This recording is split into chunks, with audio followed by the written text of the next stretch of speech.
All right, everybody, now that you have less installed, let's get started with actually using less. So one thing I do want to mention before we get started is less is one preprocessor. There are others in the world. You may have heard of SAS or Stylus, Post CSS. There's quite a few out there. We're going to learn less, but it is very similar to every other preprocessor. So if you do need to learn another one in the future professionally, you should be able to pick it up pretty quick once you know less. So let's jump in and let's take a look at our CodePen here. So let's look at our HTML. HTML is pretty standard here. We've got a div, container, we've got a header with a nav with some anchor tags, we've got a section, a header or headline, H1, a couple of paragraph tags as well. So let's come over into our CSS. First thing I want you to notice is that in CodePen we can use less as our CSS preprocessor. So you can play around with it all you want in CodePen. All you need to do is hit Settings, go to CSS. This little drop down, you can choose what preprocessor you want to use, save it, and it'll allow you to use it. Cool. So the first thing we're going to talk about is variables. Are variables. And so variables allow us to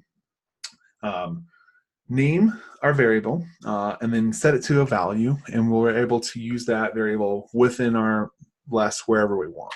So let's just do something really simple. Let's go background, just say background blue, and go Dodger blue. Oops, no quotes around it, sorry. And so then we can grab something like, let's go section. I'm just going to just use this as an example. And let's say background color is at background blue. And there we go. And now we can use this color anywhere we want. And it's, not probably the best for naming something Dodger blue here, but maybe for a hex. But look, if we go in and we can say, let's do an anchor tag. Well, they're already kind of blue. Let's do it. Anchor tag, and we can say color. And even though this doesn't make sense, we're just going to say background blue. Those are going to change as well. So now when we imagine you have this variable sprinkled throughout your entire project, big monolithic project, and you want to change that color. You're like, oh, Dodger blue was really cool last year, but this year it's like orange. So you can go and it'll change it everywhere you're using that variable within your entire application. So it becomes this really powerful thing where normally we'd have to go in and change each individual one, right? The background color we'd have to change to orange. The A color we'd have to change to orange. You're probably using this hundreds of times in your entire application, and you can go through and just change it one place and it'll affect it everywhere. All right. Pretty cool. So that's a variable. You use the @ sign. You give the variable any name you want. You can name this variable whatever you want. Dan's most awesome variable of all time, if you want. You can give it any name you want. We tend to be descriptive when we give variables names, but you can do that.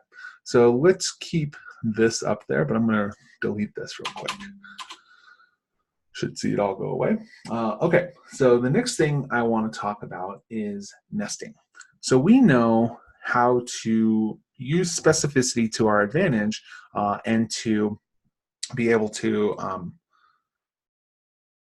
capture the correct elements we need on the page. So if, say we wanted to say all of these anchor tags, we could say something like, to be very specific, container, header, nav, A, right? And then we can say color, we'll just say background blue.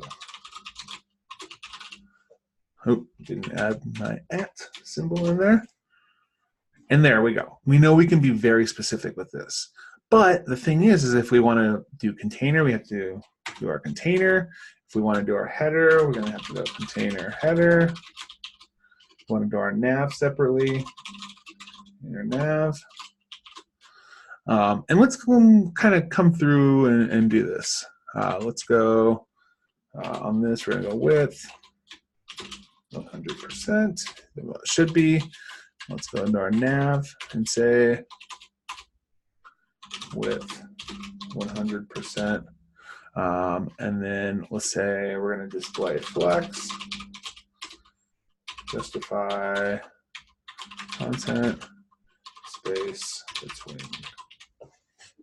Okay, so we've got, you know, our 4, and let's actually do a little font size on this.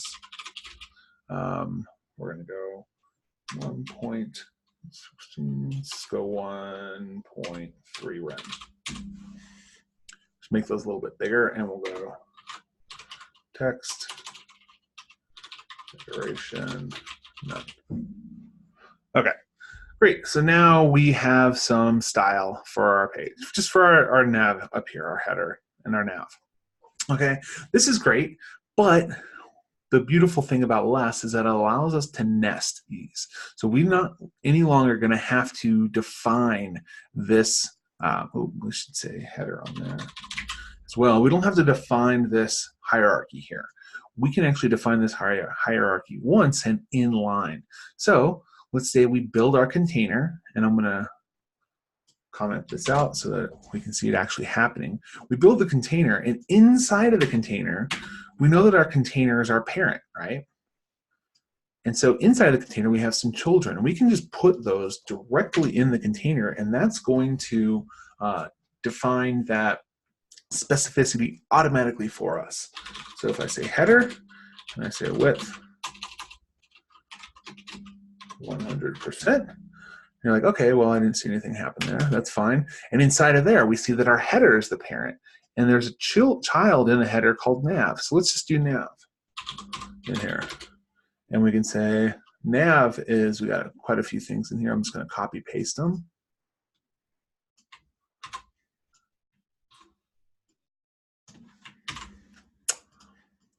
And look at that.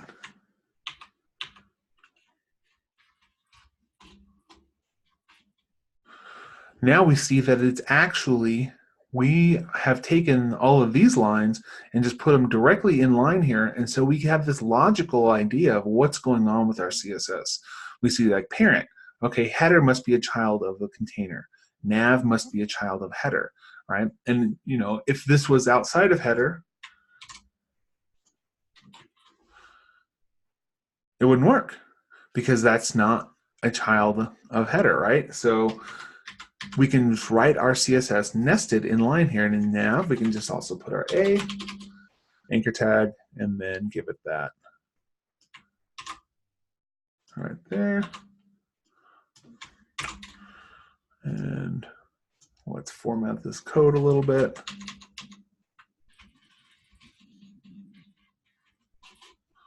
And look at that. We took all of these lines where we had to continuously write out our hierarchy, our inheritance, right? And we took all that and wrote it directly in line here. So now we can visually see that how this lays out. We can see that, okay, I know that the anchor is inside of the nav, is inside of the header, is inside of the container, right? And this is nesting. Well, the thing you need to watch out for nesting is you can get very specific, all right? So if I just come out here and say, let's go to the bottom, and I'll say I want my anchor tags, all of my anchor tags in my entire application to be color, go back to Dodger Blue, it doesn't change, right? Because this is 4 levels of specificity. So this is going to be extremely specific. So if you have any global styles like this is 100% going to override them. That might be a good thing, that might be a bad thing. It's up to you to decide at that point. But we tend to say, try not to go more than 4 layers deep. We could do this as well, right? We have our nav there. We could say, there's our anchor outside of it, because this is still a child of header, right? Anchors are still, it's a grandchild, but it's still in there. Okay, so think of ways that you could do to not go for more than 4 layers deep. With nesting as well, this is maybe one of the coolest things about less for me, is that nesting allows us to nest our media breakpoints. So say our container is width of 800 pixels. Let's go, we can say at media directly in here. And we no longer have to, you'll see, do an at container. It already knows. This is called bubbling. It already knows that if it's in container, that this everything in here is going to be for the container. So let's go max width of 800 pixels, and let's just say width of 100%, so that it will scale with our responsiveness. So let's go, and we'll see that at 800, it's now scaling down. Let's give it a little bit of padding as well, just so we can see it better. Padding, and let's go 20 pixels. All right, so we see below 800, and now we get that padding as well, even though we have that, oh, because I don't have box sizing on there, but we get that, all right? So that breakpoint took place right there, and we can add our breakpoints wherever we want. So now we know exactly what's going on at the breakpoints and what it's affecting. And we know exactly where to change the code for our breakpoints. No more are we gonna say like, is all of our media at the top? Is it at the bottom? Is it sprinkled throughout? Is it in one lump sum? Is it per individual element? But now it's gonna be, let's go under blue, because we're there, it's on my mind. Now we know exactly where to find the media breakpoint styles for that. There we go. So we can do our medias right in line there with our CSS. So this is nesting, a very cool part of Less.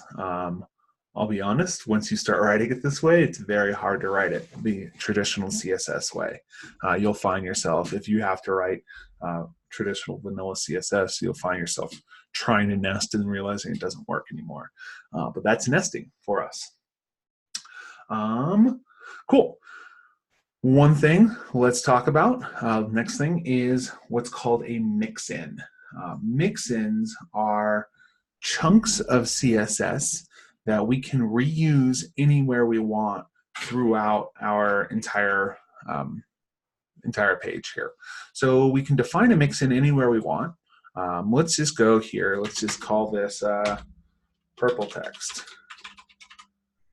We're going to say purple text. We write it just like a class, right? We write it just like we would a regular class, but we'll see in a moment what makes it different.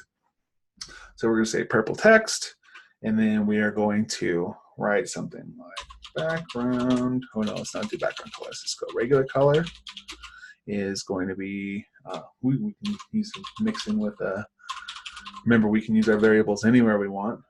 And background blue or color blue doesn't make sense anymore. Let's change that to purple.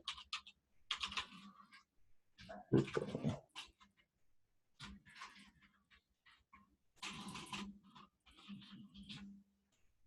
And then let's say font size. Let's just go font size of 1.3 rem is what we had.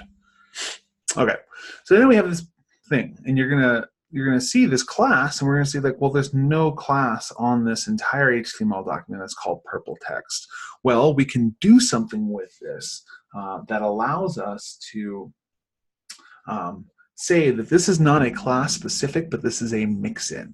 What it's going to do is it's going to allow us to plant this CSS right here anywhere we want within our regular CSS. So let's go do that for, let's take these off real quick. And let's come and do that. Make sure those are the same. They are not.